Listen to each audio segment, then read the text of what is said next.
Pendulum क्या होता है? हर किसी ने पेंडुलम के बारे में कभी कहीं ना कहीं तो सुना है। पेंडुलम क्या होता है? A simple pendulum is given by a motion that Bob describe a horizontal circle. याद है? जैसे कि पहले हमारे पास एक ऐसे फिक्स था और एक हमारे पास ऐसे स्ट्रिंग हुआ करता था।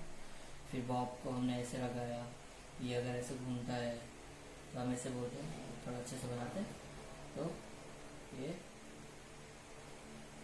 बोल रहे ये बॉब इधर है। तो बेसिकली एक ऐसे मोशन प्रोवाइड करता है। अगर तुम चाहो तो इसका एक सर्कल पूरा कर सकते हो ऐसे करके, ठीक है? ऐसे पूरा सर्कल बना सकते हो, लेकिन हमें बस उतना आइडिया है कि सिंपल पेंडुलम क्या होता है। अब कैनोनिकल पेंडुलम क्या होता है? इसी चीज को तुम थोड़ा थ्री डायमेंशनली देखो। जैसे कि इसी पार्ट को अगर मैं ये सोचने जाऊं कि सेम पेंडुलम है, ठीक है? पहले कैसा था? अगर पेंडुलम यहाँ पे ऐसे रखा हुआ था, अगर मेरा पेंडुलम ये है, जैसे कि ये है मेरा पेंडुलम पकड़ लो, ठीक है? ये पेंडुलम कैसा था? यहाँ से ऐसे ऐसे मूव हो रहा है, ऐसे ऐसे। अभी तुम बात करो कैनोनिकल पेंडुलम। कैनोनिकल पेंडुलम मतलब पेंडुलम अगर मैं यहाँ से एक फिक्स साइड है तो ये फिक्स साइड ऐसे पकड़ो, फिर ये वाला रोटेट हो रहा है ऐसे ऐसे। तो अगर तुम ध्यान से देखो तो ये कोन बनाता है। कैसे? देखो अभी एक और बार दिखाता हूँ। पहले हम बात कर रहे थे मोशन ऐसे ऐसे मोशन की, ठीक है? अगर ये फिक्स साइड है तो हम बात कर रहे हैं ऐसे। अभी हम बात कर रहे हैं ऐसे वाले। जब ऐसे करते हो तो क्या बनता है वो? इट मेक्स अ कोन। तो अगर इसको आप ड्रॉ करोगे तो आपको आइडिया आएगा। एक फिक्स साइड है, ठीक है? अगर इसी फिक्स साइड से तुम यहाँ पे अगर एक पेंडुलम बनाते हो, एक कोन बनता है बेसिकली, ठीक है? तो आप कोन ऐसे बना दो। अगर आप कोन ऐसे बनाते हो तो ये आपका स्ट्रिंग हो जाता है, ठीक है? ये आपका स्ट्रिंग बन जाता है। चलो नेक्स्ट, अभी अगर मैं ऐसे कोन पूरा करता हूँ, ठीक है? तो मान लो कि पेंडुलम फिलहाल तुम्हारा यहाँ पे इस पोजीशन पे है, ठीक है? ये आपका पेंडुलम यहाँ पे। अभी ये पेंडुलम ऐसे ऐसे रोटेट कर रहा है। कैसे? ऐसे, ठीक है? अगर अभी भी नहीं समझ रहा है तो एक स्ट्रिंग लो, नहीं तो अपने पास एक ईयरफोन रहेगा, ठीक है? उसी ईयरफोन को क्या करोगे आप? एक ईयरफोन पकड़ो, उसके बॉब लगाओ एक। पहले अभी हम क्या कर रहे हैं? ये फिक्स है तो ऐसे ऐसे रोटेट कर रहा है, ठीक है? तो ये क्या कोन बना रहा है बेसिकली। समझ में आ रहा है? ये कैनोनिकल पेंडुलम हो गया आपका। तो कैनोनिकल पेंडुलम के लिए सबसे पहले रिक्वायरमेंट क्या हमारी? Diagram obviously. तो एक सिंपल सा डायग्राम ऐसे बन जाएगा। अब सारे पॉइंट हम कनेक्ट करेंगे। बोले हम इस पॉइंट को बताएंगे एस, जहां पे ये फिक्स है, ठीक है? ये जो पार्ट है ये अपना स्ट्रिंग है। स्ट्रिंग का लेंथ हम ले लेंगे एल, ठीक है? थोड़ा कन्वेंशन हम सारे बुक के फॉलो करेंगे, सो एल साइन कन्वेंशन ले लिया। अभी टेंशन इन द स्प्रिंग तो कैसे ऐसे दिखाते हैं? ये हो गया आपका टेंशन इन द स्ट्रिंग। अभी मानो कि ये कितना डिस्प्लेस्ड है? थीटा जितना डिस्प्लेस्ड है। अगर ये थीटा है, अगर मैं यहाँ पे एक ऐसे सीधा लाइन खींचता हूँ तो याद है जेड एक्सिस, तो ये क्या होना चाहिए? एंगल थीटा होना चाहिए। याद रखना करस्पॉन्डिंग एंगल हमेशा सेम होते हैं। ये थीटा है तो ये भी थीटा है, ठीक है? ये समझ में आ गया यहाँ तक? अगर यहाँ पे आपका पेंडुलम है, मास m है उसका, ये वाला, तो ये एक्सिस क्या होना चाहिए?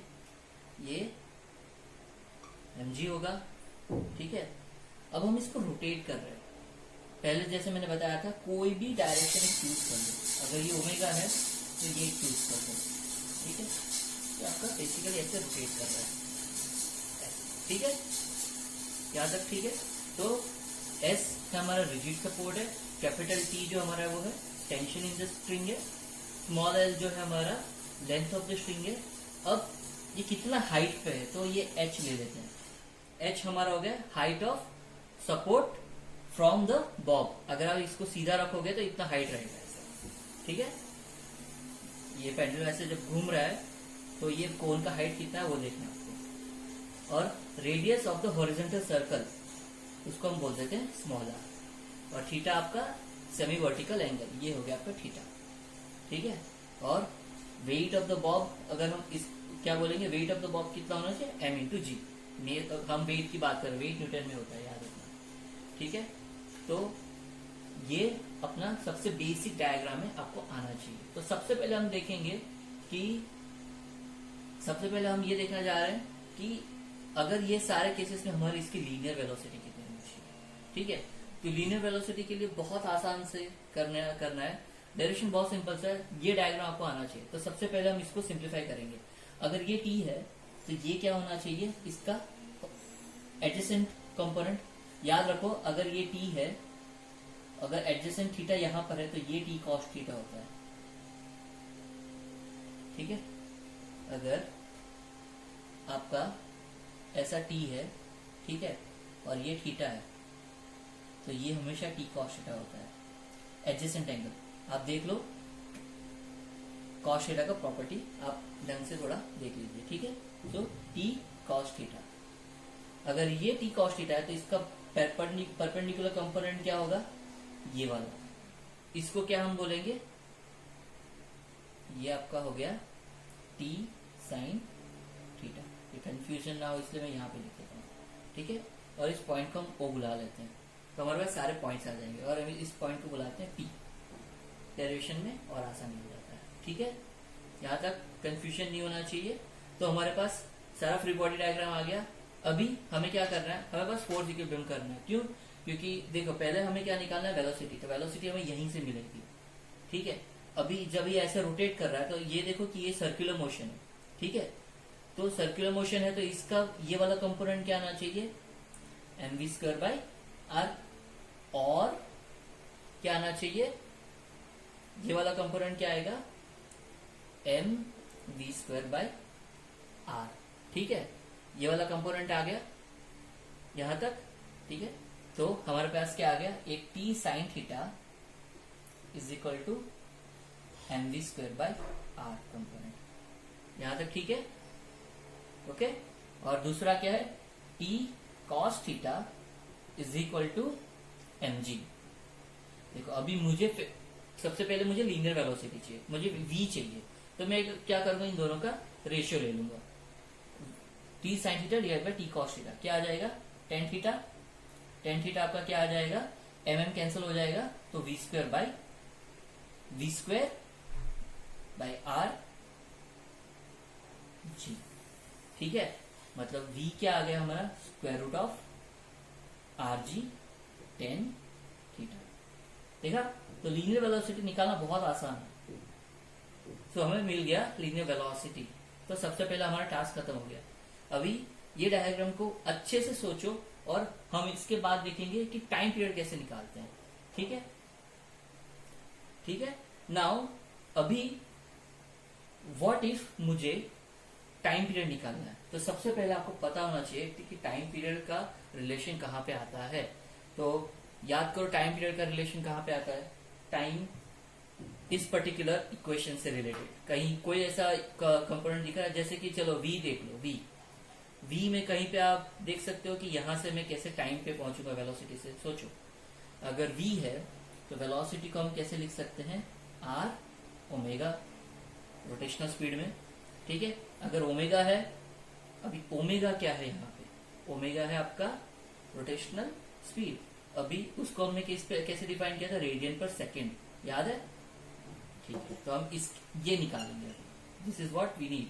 तो इसको मैं रब करता हूँ, डायग्राम में रहने देता हूँ अंडरस्टैंडिंग के लिए, इतना वाला पार्ट रब करके आगे करते हैं। ठीक है, सो अब हम लिखेंगे omega, v is equal to R omega. तो r को उस तरफ ले जाइए और सिंप्लीफाई कीजिए, r नीचे चले जाएगा। सो g tan theta divided by r, यहां तक पहुंच गए। अब यहाँ पे जो ओमेगा है वो ओमेगा यहाँ पे भी दिख रहा है आपको। ठीक है, और इसको और सिंप्लीफाई करने से पहले हम यहाँ पे जो tan थीटा है उसको निकाल लेते हैं, क्योंकि देखो tan थीटा यहाँ से निकाल सकते हैं। ये ट्राइंगल दिख रहा है मस्त वाला, तो tan थीटा क्या है, इस ट्राइंगल से देखो tan theta opposite by adjacent by opposite क्या होता है, tan थीटा क्या होता है, what is tan theta, opposite by adjacent, opposite side by adjacent side, ठीक है। So tan theta is equal to ये वाला OP डिवाइडेड बाय क्या आना चाहिए OS। कोई कंफ्यूजन इसमें नहीं होना चाहिए, ठीक है ना। OP क्या है हमारा, रेडियस ऑफ द सर्कल, ये वाला सर्कल, और OS क्या है H हमारा। तो इसको हम लिख सकते हैं tan theta is equal to R/H, ठीक है। हम इस tan थीटा में सब्सटीट्यूट करने वाले इसको, ठीक है। So omega is equal to square root of G/R into tan theta is equal to R/H। देखो omega is only dependent on now height, G is constant everywhere, okay. So G यहां तक मिल गया। अब what is the omega in terms of time, ठीक है। यहां तक आ गया, वीडियो पॉज करो, यहां तक समझो पहले, ठीक है। अभी हम निकालने वाले हैं टाइम। सो क्या निकालेंगे, omega is also can be return as 2π/T, ठीक है। बेसिकली रोटेशनल स्पीड हम देखना चाहते हैं, इसको कैसे कैलकुलेट करते हैं, रेडियन पर सेकंड में। अगर इसको हम ऐसे देखा जाए कि 2π रेडियन कवर करता है कितने टाइम में, तो इसके डेफिनेशन के हिसाब से आना चाहिए 2π/T, और इसको 360 पर टाइम भी लिख सकते हैं अगर आप रेडियन में डिग्री में बात कर रहे हो। फिलहाल हम रेडियन में बात कर रहे हैं, इसलिए 2π लिखा है, ठीक है। So time period is equal to 2π/ω, ठीक है। So T is equal to 2π ना, ओमेगा उल्टा कर दो बस, √H/G। तो टाइम पीरियड आ गया √H/G। अब H ज्यादातर हमारे पास नोन नहीं होता, लेकिन हमारे पास L होता है, तो हम क्या करेंगे, H को L के टर्म में लिखेंगे, ठीक है। अज्यूम करो कि मुझे थीटा पता है, तो मैं कैसे निकाल सकता हूं। तो अगर ऐसा है, अगर मुझे थीटा पता है एंड L भी नोन है, तो मैं टाइम पीरियड निकाल सकता हूं। तो कैसे निकालोगे, H देखो ये इन दोनों का मुझे रिलेशन चाहिए, ये हाइपोटेनियस है, ये एडजेसेंट है, तो कौन सा रिलेशन यूज करेंगे, cos थीटा, वेरी गुड। तो cos theta is equal to what, H/L। So H is equal to L cos theta. Substitute करो ये यहाँ पे इस वाली इक्वेशन में, तो क्या आना चाहिए, T is equal to 2π √L/G cos theta, ठीक है। मुझे टाइम मिल गया, टाइम पीरियड मिल गया। This is the required expression में time period of canonical pendulum, ठीक है। अब ये भी देखो टाइम पीरियड किस किस चीज पे डिपेंडेंट है। फिलहाल अगर मैं देखना चाहूँ तो टाइम पीरियड मेनली डिपेंड हो जाता है L पे और थीटा पे, ठीक है। L क्या है हमारा, लेंथ ऑफ द स्ट्रिंग, और थीटा क्या है हमारा, थीटा हमारा एंगुलर डिस्प्लेसमेंट, ठीक है। ये मेन है। अगर थीटा इंक्रीज होता है, तो क्या होना चाहिए, देखो cos थीटा इंक्रीज होना मतलब cos 0 से 90 जाना। cos 0 पे इसकी वैल्यू 1 है, मतलब cos 0 पे मैक्सिमम है, लेकिन cos 90 पे 0 है, समझ रहे हो। Theta if theta is equal to 0 है तो ये वैल्यू मैक्सिमम है, अगर थीटा 90 है तो ये वैल्यू मिनिमम है। मतलब थीटा जैसे इंक्रीज हो रहा है वैसे ये वैल्यू cos थीटा की वैल्यू डिक्रीज हो रही है। तो जैसे थीटा इंक्रीज होगा ये वैल्यू डिक्रीज होगी, और टाइम पीरियड क्या होगा, डिक्रीज होगा, ठीक है। और सिमिलर लेंथ जैसे इंक्रीज होगा वैसे ये टाइम पीरियड इंक्रीज होगा, ठीक है। और ग्रेविटेशनल एक्सेलरेशन, अगर एक्सेलरेशन ड्यू टू ग्रेविटी अगर देखने जाओ तो अगर ग्रेविटी डिक्रीज होता है तो टाइम पीरियड इंक्रीज होता है, ठीक है। इनवर्सली प्रोपोर्शनल है। तो ये आपको तीनों चीजें पता होनी चाहिए, ठीक है। आगे बढ़ते हैं। व्हाट इफ, इसी केस में आगे मुझे और चीजों के बारे में जानना है, जैसे कि फिलहाल अभी मेरे पास टाइम आ गया, मेरे पास वेलोसिटी आ गया, तो अभी मैं टेंशन की बात करूंगा। ये टेंशन कैसे निकालो, ठीक है, ये वाला अभी मैं बात करूंगा।